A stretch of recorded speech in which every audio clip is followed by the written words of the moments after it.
आजा आजा आजा आज ट्रेन में बैठे अच्छे। अरे भाई साहब इस जगह रखना, मैं आया। दादी उठ जा, चल ले चलो। चल दादी चुपचाप बैठा, भिलियो नहीं यहाँ से। Welcome to hello guys, welcome to my vlog channel. मैं आपको सब कुछ खिलाऊंगा, सब कुछ दिखाऊंगा, मौज कराऊंगा, गाना करवाऊंगा, सब कुछ दिखाऊंगा, हंस के हंसाऊंगा। देखो मेरा व्लॉग में आज पीछे बैठा बाग बढ़ रहा है, पर मैं आपको एक चीज़ बताना चाहता हूँ। व्लॉगिंग में बहुत घूमेंगे, एंजॉय करेंगे, पानी में, आसमान में, क्या गाने जाने नशा। अभी आपको एक ट्रेलर दिखाता हूँ, ये देखो भाई। हो गया ऐसा की टेंशन नहीं करना, वो अपन बढ़ेगा सबको लेके। बस एंजॉय करो, एंजॉय लाइफ करो। अभी कॉल करो नंबर पे। अरे कॉल आए, ऑर्डर ज्वाइन करो।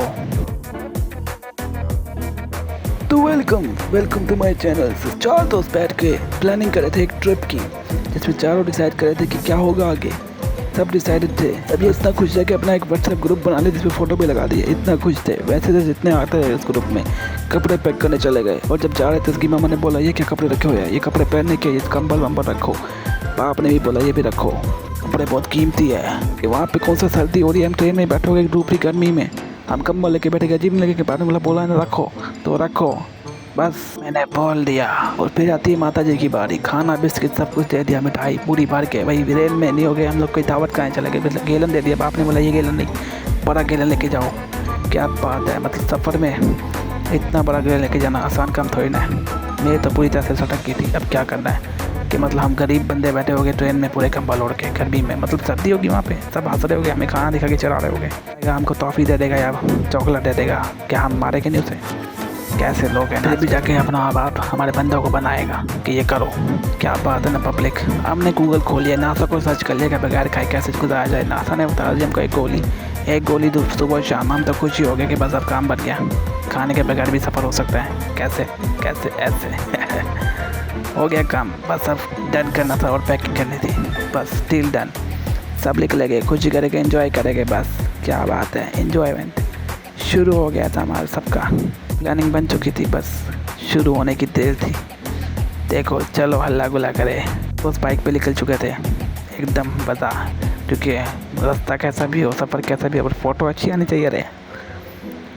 कैमरा खरीदा, कैमरे मैन ने बोला कार्ड लगेगा तो फ़ोटो खींचोगे, वरना खींच नहीं पाओगे रे। सब ने फ़ोटो खींचनी है। मुझे अपने बचपन की याद आ कि जब मैं अपने दोस्त के साथ खेलने जाता था, उसने बोला कि तू गेम खेलता है और पैसे कमाता है, मुझे बताया नहीं। और मैंने कहा नहीं, मैं गेम खेल के पैसे नहीं कमाता। फिर उसने देख लिया मैं ट्रेडिंग कर रहा था।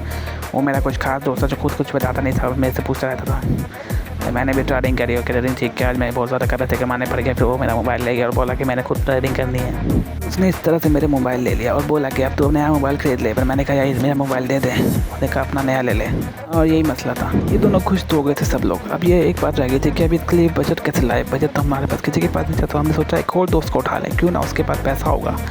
और हम उसके घर पर चला गया, उसकी हालत तो कुछ ज़्यादा ही ख़राब है। हमने बोला अपने बेटे को भेजे, तो अंकल जी ने कहा बेटा वो आ गया, ये रहा देखो।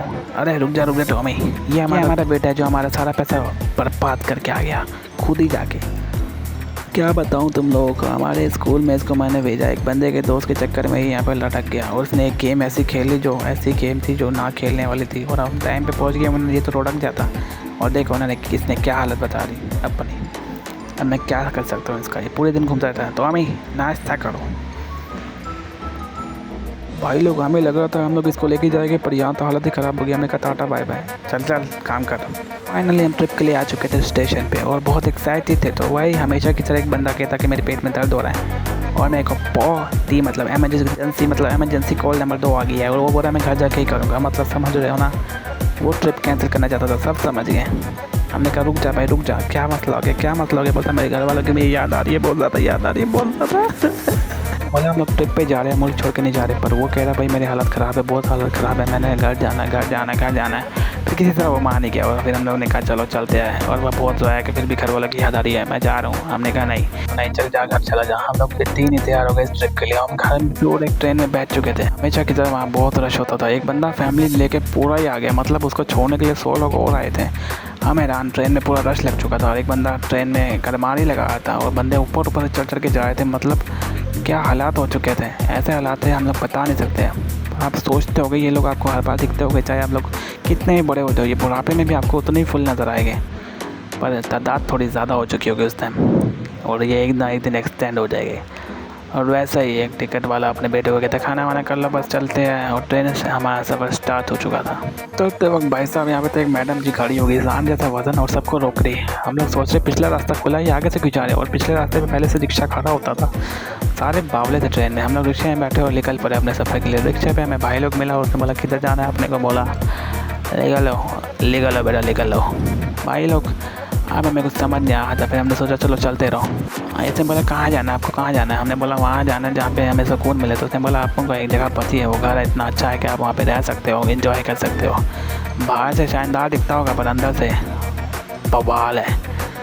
वो तो दिखने से हमें लग रहा था कि बवाल है, मतलब अंदर से जाला मकड़ी, और एक चरपाई मिली हुई थी जो टूटी पड़ी थी। मतलब हालात देख रहे हो सफ़र का, बिजली में एक पंखा वो भी चलता नहीं था, और अगर चल जाए तो स्टॉप करने का कोई हिस्सा नहीं था उसका, मतलब पूरी तरह लग गया। और बाथरूम में एक ही बाथरूम पूरे हॉस्पिटल, मतलब पूरे घर में, और उसके लिए लड़ाई झगड़ा होती थी एक बाथरूम के लिए। मतलब अंदर आपको एक एक स्टिकर मिलेगा जो आप भी अपना लगा सकते हैं। और इसी तरह शूटिंग के दौरान रोशन जी आए थे, कभी कभार वो शूटिंग रोक देते हैं। तो डबिंग अभी भी स्टार्ट रहेगी आगे इंशाल्लाह, स्टार्ट करेंगे भाई लग ये लोग पैसे ले लो, अपन को डबिंग करने दो, डबिंग मेरा पैशन है, पैशन करने दो चलो। तो भाई लोग शुरू की जो स्टोरी थी वो लोग चले जाते हैं ट्रेन में बैठ के, आपको पता होगा, आपने शुरू में देखी होगी। चलो टाटा बाय बाय, अगले एपिसोड में मिलते हैं इसी के। To be continue, subscribe like कर देना मेरे चैनल को अगर आप नए हो तो। Thank you so much, thank you for watching my all episode in my channel. Subscribe like and share करो भाई हमारी यूट्यूब फैमिली।